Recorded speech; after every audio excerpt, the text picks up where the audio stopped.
House of Commons the other day, some of the reactions, some of the conversation's been about the quality of the evidence, how much Canada has. You said it was credible. Can I ask you to characterize it just a little bit further about how extensive it is, how solid it is, and whether you might ever share some of that with the public? So how extensive is this evidence? I think it's extremely important that as a country with a strong and independent justice system, we allow those justice processes to unfold themselves with the utmost integrity. But I can assure you, the decision to share these allegations on the floor of the House of Commons Monday morning was not done lightly. It was done with, or Monday afternoon, was done with the utmost seriousness. That's quite something to say about a liberal democracy like India, to accuse them of an assassination, but then later say, well, maybe, alleged. It's pretty different from Trudeau's approach to China, which Trudeau just can't bring himself to condemn despite years of interference and corruption in our country, including possible assassinations here too. That story broke last night. Foreign interference, RCMP investigate death of BC man targeted by China. I wonder if Trudeau will denounce the world's largest dictatorship in the same way he denounced the world's largest democracy. So far, no.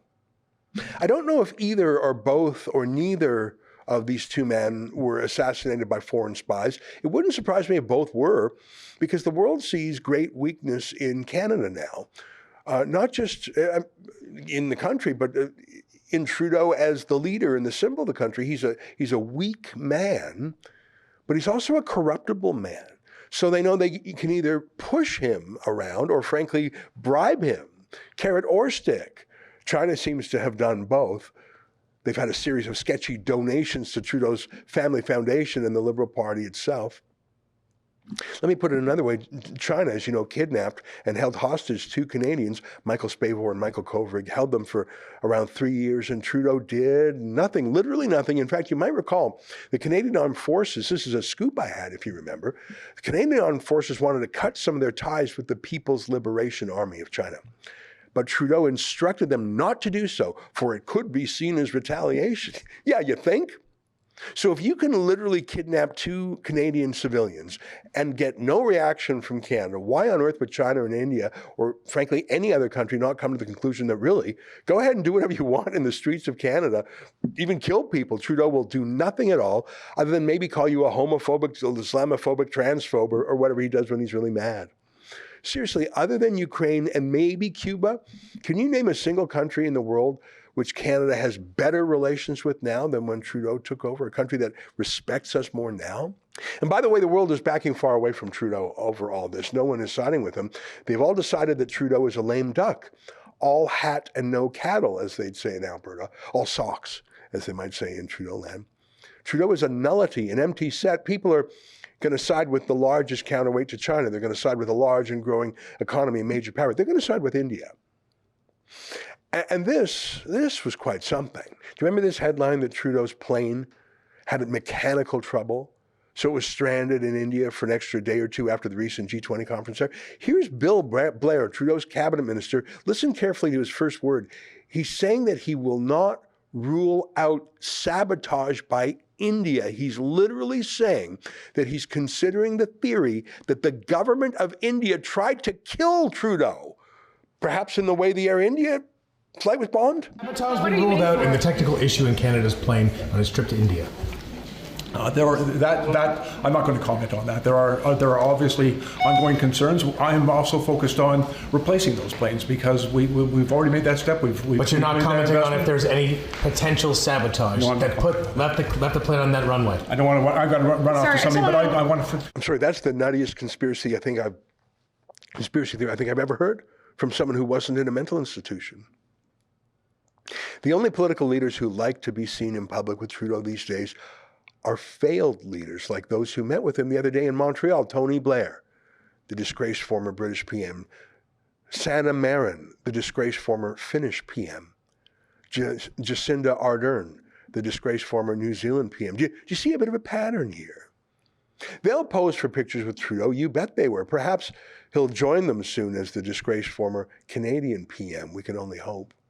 But let me talk about what I actually wanted to talk about, and mentioning Jacinda Ardern is the right moment for that, because Jacinda Ardern has abandoned small New Zealand to conquer the big world, literally to censor the world. She really is one of the worst. Remember this?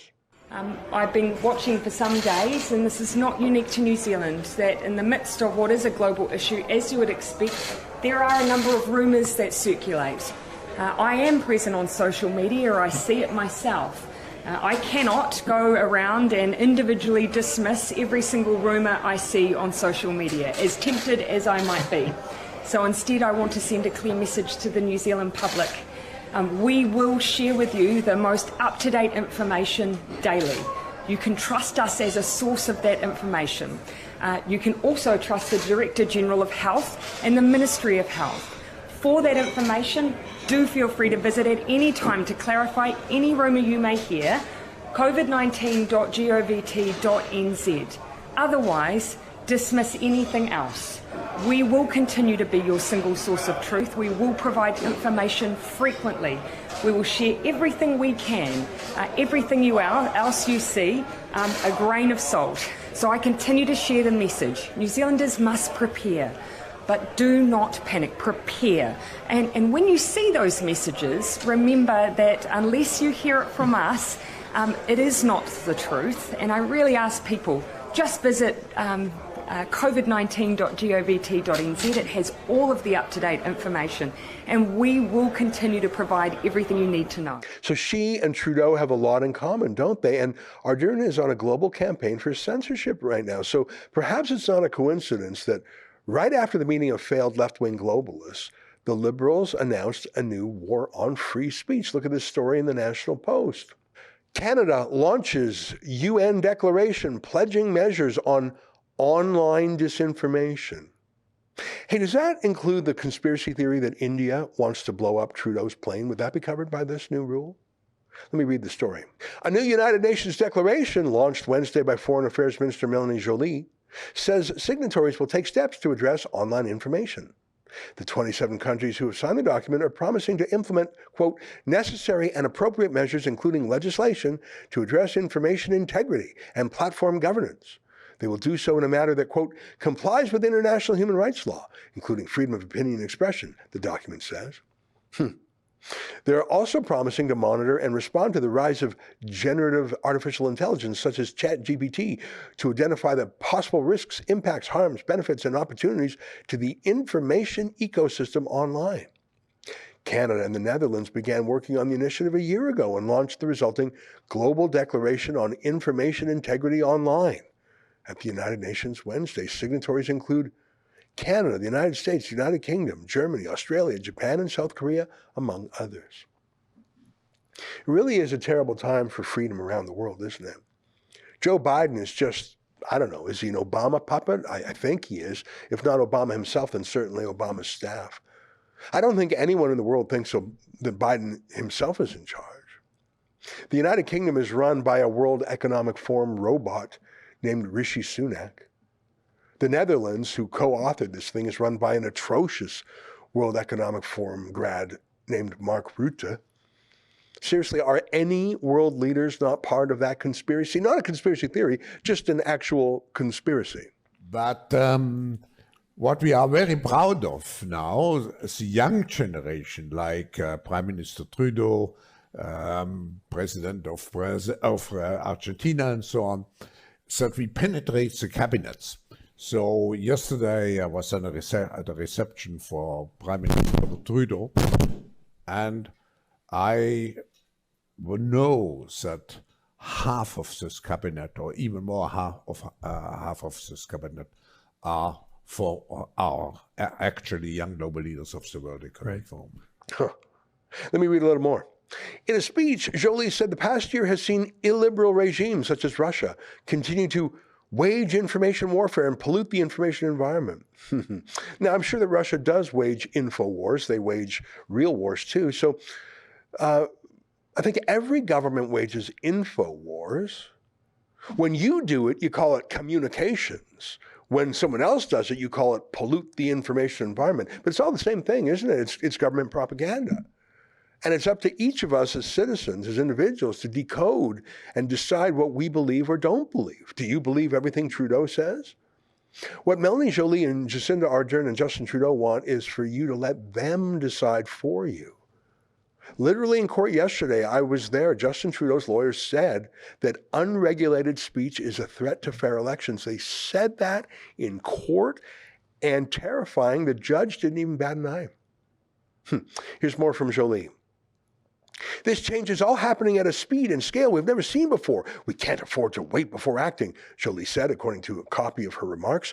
She called the declaration a concrete step towards establishing global norms on disinformation, misinformation, and information integrity. Can't wait. We can't wait to do what? To censor?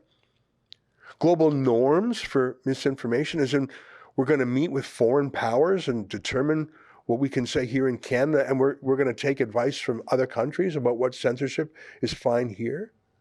And we're going to do this at the United Nations, not even in our own parliament. I'll read more.